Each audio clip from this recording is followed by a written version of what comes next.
Salam, salam, outsider, le débrief commence maintenant. Le Barça l'emporte aujourd'hui 3-1 face au Napoli et le Barça se qualifie pour les quarts de finale de la Ligue des Champions. Au moment où je fais ce débrief-là, le match d'Arsenal vient de terminer, le match du Barça vient de se terminer. Cependant, Arsenal va aller en prolongation. Donc on va espérer que lors du prochain débrief, je serai heureux et que les Gunners vont se gérer. Bref, en attendant, le Barça a gagné 3-1 face au Napoli. Très belle performance de la part des Coolers. Franchement, sur le terrain, ils se sont gérés et c'est à saluer. Et c'est passé à travers la jeunesse. Parce que le match aller, nous tous, on était présent. Le Barça avait fait un bon match. Ils auraient même dû gagner ce match-là. Malheureusement, en fin de rencontre, il y a un défenseur qui ne s'est pas géré. C'est un peu dommage. Sur un, j'ai envie de dire, sur un impact physique, sur un truc où ça se joue vraiment, voilà, physiquement, il faut être solide. Inigo Martinez n'avait pas réussi à tenir face à Victor Osimhen. Aujourd'hui, le Barça arrive. Il y a énormément de blessés. L'infirmerie, elle est pleine. Cependant, il y a un boy qui est en train de nous bluffer, nous tous, défensivement parlant. C'est le petit Koubarsi. Il a été excellent. Il a été excellent. Avoir un attaquant comme Osimhen, avoir, je dis, un latéral comme Cancelo qui ne défend pas, en sachant que tous les problèmes du Barça arrivent souvent du côté de Cancelo. À chaque fois, c'est Cancelo qui se fait déborder, c'est Cancelo qui se fait avoir. Cependant, il est tellement bon offensivement qu'on ne peut pas dire grand-chose de l'apport de João Cancelo dans cette équipe-là. Mais Koubarsi, en couverture, il a été excellent. Franchement, Koubarsi, il anticipe. Koubarsi, il récupère.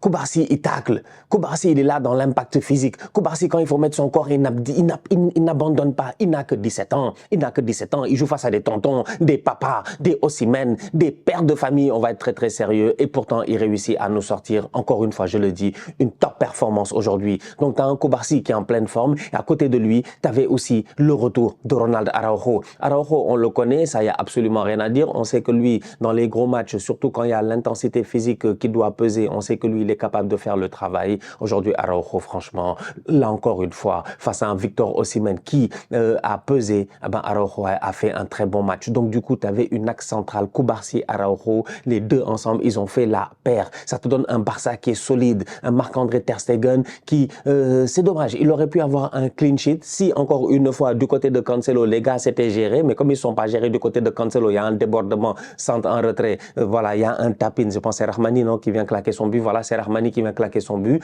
Mais sinon, mis à part ça, Ter Stegen, lui aussi, il fait son match. Donc, tu as un Barça qui paraît serein. Soirée de Ligue des Champions, un match compliqué face au Napoli, après le match aller qui avait fini 1-1, un Barça qui ces derniers temps est dans le doute, un Barça qui offensivement parlant galère, mais défensivement déjà ils rentrent dans ce match et tu sens qu'ils sont confiants. On arrive au milieu de terrain et là, franchement, en toute honnêteté, j'ai vraiment été surpris. J'ai été surpris pourquoi? Parce que j'ai vu un Fermin Lopez qui a été très bon lui aussi, franchement. Encore une fois, c'est la jeunesse du Barça qui est en train de faire le travail au courant de cette saison. T'as Koubarsi en défense qui a quoi, 17 ans, t'as Fermin Lopez qui est un gamin lui aussi, t'as Lamine Yamal offensivement qui fait le travail, mais Fermin Lopez, l'activité qu'il avait au milieu de terrain, les connexions qu'il avait avec les Christensen et les Gundogan, mais surtout le fait qu'il n'avait pas peur d'aller percer, de pousser, de presser et tout, il est à saluer. Il est à saluer. Encore une fois, c'est les gamins, c'est les enfants. Lamine Yamal, top performance de sa part, excellent, sensationnel, magnifique, subliminal, tout ce que vous voulez. Apparemment, il y a des polémiques. Moi, j'ai pas encore trouvé l'acte de naissance de Lamine Yamal, mais il y en a qui sont en train de polémiquer. A-t-il vraiment 16 ans? N'a-t-il pas 35 ans? Ou quoi que ce soit. Faut pas nous énerver. Faut pas nous énerver. Le petit, il a 16 ans, ça se voit. Il a une insouciance extraordinaire quand tu vois sa tête sur le deuxième but du Barça. S'il vous plaît, parce que Lamine Yamal, il a la lucidité de faire, je ne sais pas, c'est aile de pigeon, je sais pas, qu'est-ce qu'il a fait pour soulever le ballon. Il laisse le défenseur là-bas. Le contrôle est magnifique. La course est magnifique. La conduite de balle est sensationnelle. L'ouverture qu'il fait, s'il vous plaît, elle est magnifique. Après, Rafinha vient faire le boulot. Il touche le poteau et Cancelo vient claquer son but. C'est Lamine Yamal. C'est Lamine Yamal. En 1 contre 1 face à, comment il s'appelle, c'est Mario Rui, non? Si je ne m'abuse, c'est bien Mario Rui. En 1 contre 1 face à Mario Rui, sans aucun problème, il est capable de faire la différence. Même si les gars viennent et qu'ils sont 3 avec lui, avec des Traoré ou quoi que ce soit, Lamine Yamal n'a aucun problème. Lamine Yamal n'a que 16 ans. C'est un top player. Il faut le protéger. La seule chose qui me stresse, et je le répète encore une fois, c'est qu'il enchaîne les matchs. Donc, à un moment donné, quand il prend des coups physiques, des blessures et tout, il ne se fait pas blesser par des boys de 16 ans, il se fait blesser, il va se faire blesser par des pères de famille de 25 ans, 30 ans. Donc l'impact n'est pas le même. Il n'y a que ça qui me stresse en fait, c'est que le boy, il ne se blesse pas. Mais sinon, mis à part ça, franchement, c'est le meilleur joueur du Barça. Il a 16 ans, il s'appelle Lamine Yamal. C'est Koubarsi en défense, c'est Firmine au milieu, c'est Yamal en attaque. C'est vraiment la colonne vertébrale du Barça. C'est des enfants, c'est des gamins, c'est la Masia. C'est incroyable. Franchement, c'est incroyable. Et c'est pour cela qu'aujourd'hui, je suis content parce que je me dis le Barça se qualifie face au Napoli. Bon, c'est dommage, le Napoli aurait pu mieux nous montrer au courant des 2 matchs. Ils ont changé de coach, ils ont été champions d'Italie l'année passée, la saison ne s'est pas passée comme elle devait se passer, ça a été compliqué, Rudy Garcia, machin, etc. Bref, donc ça, il y a des choses qui sont passées au Napoli. Mais au Barça, ce qui est impressionnant, c'est que tu te dis qu'il y a une grosse génération qui est partie, qui a tout gagné, nous tous, on l'a vu partir, pas la peine de revenir là-dessus, les Busquets, les Messi, etc. Mais que là, tu vois l'espoir. Mais l'espoir doit être bien géré. Sinon, parce que je me suis assis en plein match, je me suis dit, regarde le match de Firmine, regarde le match de Yamal, regarde le match de Koubarsi. Mais rajoute dans cette équipe-là Gavi, Pedri, Frenkie de Jong. Rajoute dans cette équipe-là un Ansu Fati qui n'a pas l'historique de blessure qu'il a eu aujourd'hui. Mais tu as peut-être une équipe exceptionnelle avec que des gamins. Ils sont repartis pour encore dominer pendant longtemps. Donc c'est une question de gestion. Yamal, il faut le gérer. Il est très fort, il est talentueux, plein de maturité. Exceptionnel aujourd'hui, face à vraiment une très très bonne défense italienne. C'est pas facile de venir et de les bouger. Donc du coup, il est à saluer. Robert Lewandowski, ces derniers temps, il a été critiqué.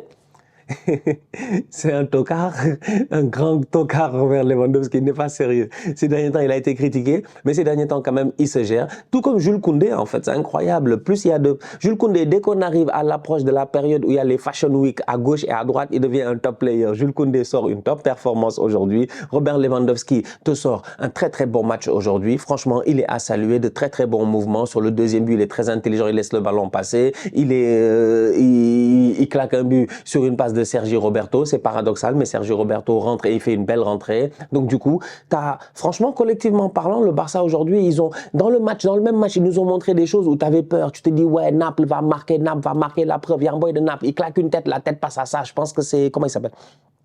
Je vais le retrouver tout de suite là. Lindstrom doit marquer. Il doit marquer, ça passe à ça, du poteau. Donc Naples, plusieurs fois, ils peuvent revenir dans le match. Juste après le but du Barça, si je ne me trompe pas, juste après le 2-1, Naples revenir à 2-2, parade de Ter Stegen. Là, encore une fois, il sort une top performance. C'est pour cela qu'en début de débrief, je disais que le Barça se qualifie aujourd'hui, mais c'est parce que défensivement, ils ont paru sereins.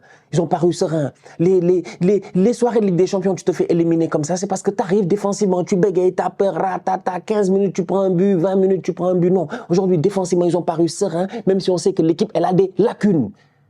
Elle a des lacunes. Cancelo, tout ça, c'est des lacunes défensivement. Offensivement, très bon, mais défensivement, c'est des lacunes. Koundé se gère. Mais même s'il y a des lacunes, tu vois qu'ils ont paru sereins. Ça, c'est la force du Barça aujourd'hui, franchement. Donc, c'est des gamins avec un peu d'expérience et ça a fonctionné. Bravo à eux. Belle victoire face au Napoli. Très bon match. Voilà, je pense que tout a été dit. Ciao Cancelo au top de sa forme offensivement, comme d'habitude. À chaque fois qu'il part, tu te dis, ouais, lui, il va créer le danger, il va tuer le game et tout. Ciao Félix, je sais pas comment le dire. Ciao Félix, voilà, hein? Ciao Félix. Réveille-toi, cherche un club là. On lui rappelle qu'il doit retourner voir Cholo s'il ne se gère pas. Fasse attention.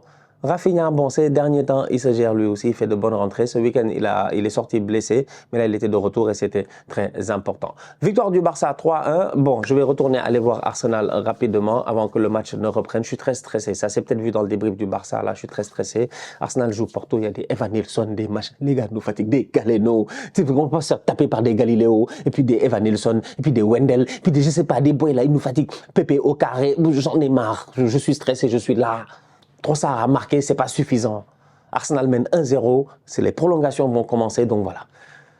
J'éteins la caméra, je fais le montage en regardant le truc et puis je vous balance ça. Bon voilà, chacun ses problèmes, on se capte tout à l'heure pour le débrief d'Arsenal. La famille, on se capte très bientôt pour un nouveau débrief. D'ici là, on continue à liker, on continue à partager. On s'abonne, on est ensemble, on reste en santé, on espère qu'Arsenal va aller en quart. Tous outsiders.